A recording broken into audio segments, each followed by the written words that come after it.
Déclaration liminaire. Vibrant hommage à Monseigneur Philippe Fanoko Kpodjoro. Pour sa mémoire, la lutte doit être finalisée. Mesdames et messieurs les journalistes, chers militants et sympathisants de la DMP, nous vous saluons très chaleureusement en ce début de l'année 2024 et saisissons l'occasion de ce premier rendez-vous avec la presse pour vous présenter nos meilleurs vœux de bonne santé, de paix et de joie à vous-même et à vos proches. L'année 2024 constitue pour nous une année de grands enjeux à affronter et de défis majeurs à relever. Il s'agit en effet de l'année où deux importants scrutins sont programmés pour se dérouler de façon couplée pour la première fois, mais aussi et surtout, c'est une année où les citoyens togolais doivent affirmer leur refus de la conservation du pouvoir d'État par une seule famille depuis plus de 60 ans. Ce combat est celui auquel le peuple s'est livré une fois encore, le 22 février 2020, sans pouvoir l'achever jusqu'à ce jour. La DMP, qui poursuit ce combat pour concrétiser l'alternance déposée dans les urnes en 2020, s'apprêtait à annoncer au peuple ce mercredi 10 janvier 2024 sa décision d'appeler à une marche de protestation le 27 janvier 2024 lorsque malheureusement Monseigneur Kpodjoro, le principal acteur des événements du 22 février 2020, s'est éteint hier alors qu'il a toujours déclaré qu'il verra l'alternance de ses yeux avant de s'en aller. Face à cette nouvelle affligeante, il convient, toute activité cessante, de rendre d'abord un hommage mérité à celui qui est devenu le patriarche de tous les Togolais en lutte pour la démocratie et la libération du Togo de l'oppression. Hommage donc à Monseigneur Philippe Fanoko Kpodjoro. Ce 9 janvier 2024, la nouvelle de la disparition de notre patriarche, Monseigneur Philippe Fanoko Kpodjoro, s'est répandue comme une charge virale apportant ses lots de sentiments de choc, de tristesse et de douleur. Approchant les 94 ans de vie et jouissant de son sacerdoce consacré depuis 1959, ainsi que de son ministère apostolique accompli en toute conscience, l'archevêque émérite de Lomé a montré tout son amour pour le Togo et pour les Togolais. Connu de la majeure partie des Togolaises et des Togolais, lors de la conférence nationale souveraine qu'il a conduite en toute responsabilité à la demande des acteurs politiques de l'époque, Monseigneur Philippe Fanoko Kpodjoro s'est montré un personnage très courageux et déterminé à inspirer aux gouvernants togolais des valeurs humaines et vertueuses qui doivent guider leurs actes et leurs initiatives politiques. Il s'est ainsi très tôt révélé comme un personnage intrépide et intraitable quant au respect des droits humains, à l'exigence de la vérité des urnes et d'une gouvernance vertueuse de l'État au service des citoyens. Évidemment, cette posture lui a valu des sacrifices énormes et de nombreuses persécutions qu'il a lui-même racontées dans un mémoire laissé à la génération présente et future. Pour avoir réussi à déjouer le plan ourdi par le système RPT uni pour conserver le pouvoir ad vitam, Les tenants du régime ont organisé son humiliation après l'élection présidentielle du 22 février 2020. En effet, du haut de ses 90 ans, le patriarche Monseigneur Kodjo avait parcouru tout le Togo en compagnie du candidat soutenu par lui lors de cette élection. Sa présence dans cette campagne électorale a fait soulever le peuple togolais qui était sorti massivement s'exprimer en faveur de l'alternance à la tête de l'État.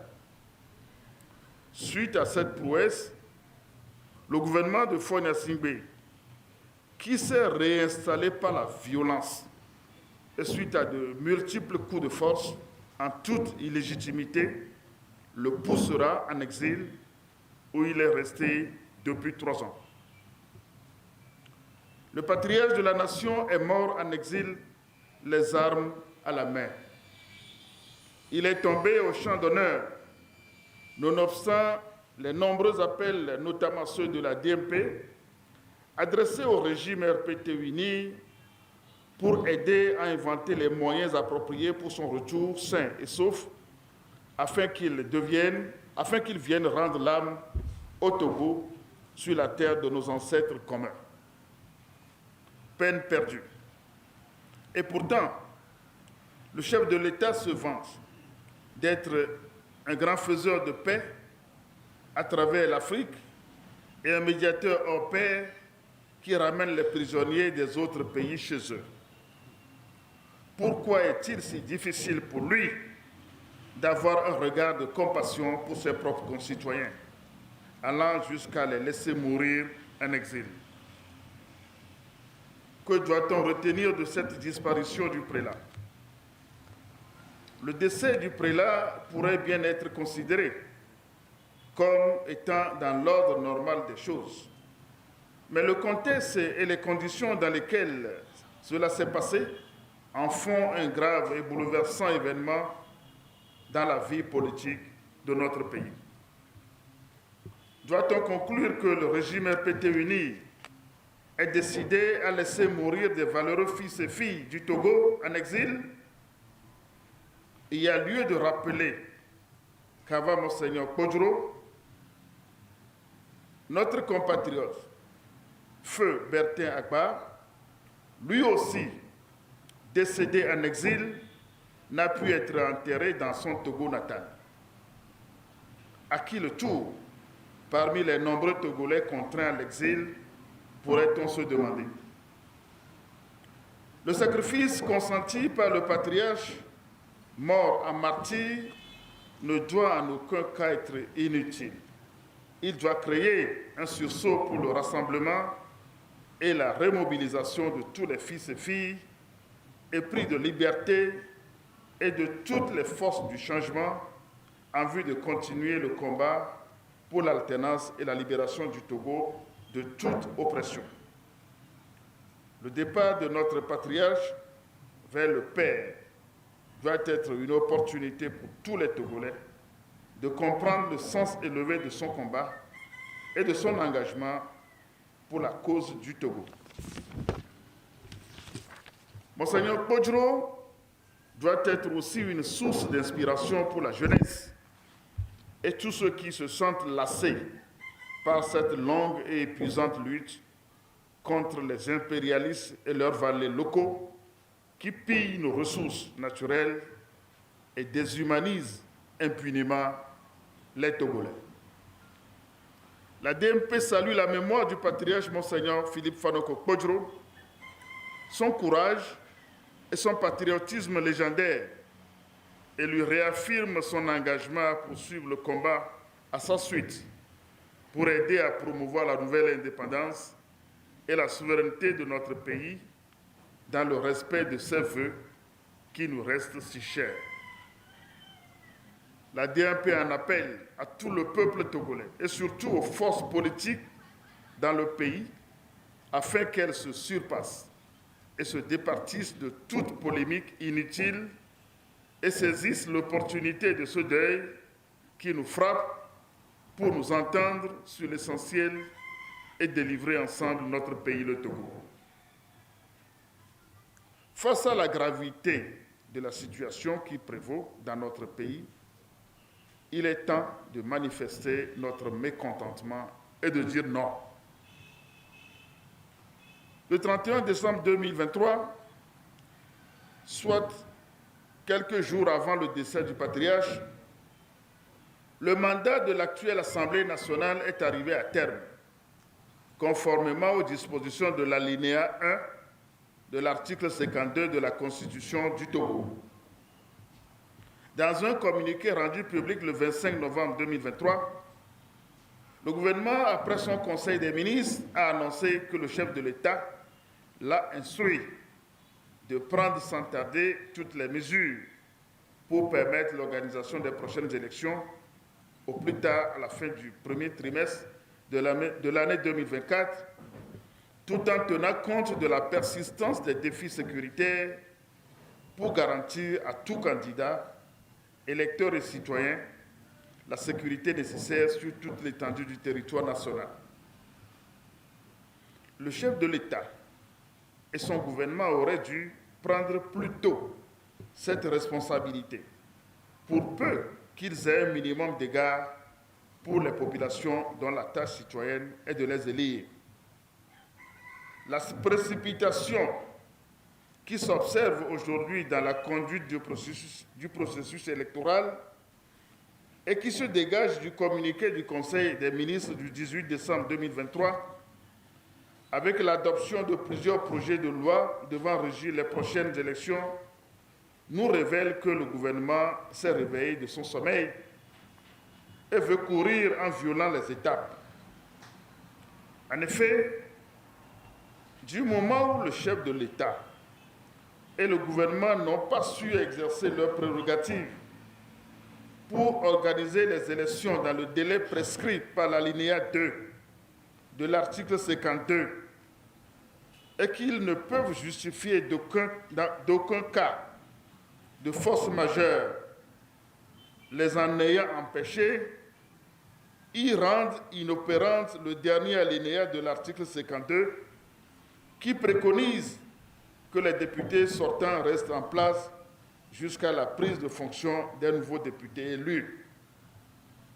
Cet alinéa, ajouté au premier du même article, sont destinés à préserver la continuité de l'État en situation exceptionnelle. En ne respectant pas de manière délibérée le délai prescrit pour la tenue des élections, le régime a créé une situation de vide constitutionnel et de rupture dans le fonctionnement d'une institution aussi importante que l'Assemblée nationale. Il devient alors impératif et indispensable que ce soit par un compromis politique que le problème ainsi créé puisse être réglé, notamment la conduite du processus électoral en cours. En tout état de cause, toutes les forces politiques désireuses de l'alternance et de la défense des droits des citoyens doivent comprendre cette situation créée par le régime RPT-UNI et défendre les intérêts des Togolais qui sont le respect de la Constitution et l'arrêt de toute tentative de nouveaux coups de force constitutionnels. Le peuple togolais ne doit pas oublier que lors de la transition politique qui avait suivi la conférence nationale souveraine, le RPT avait évoqué le vide constitutionnel pour exiger des compromis politiques qui ont abouti à la dissolution du premier gouvernement de Maître Joseph Kokou Kofigo.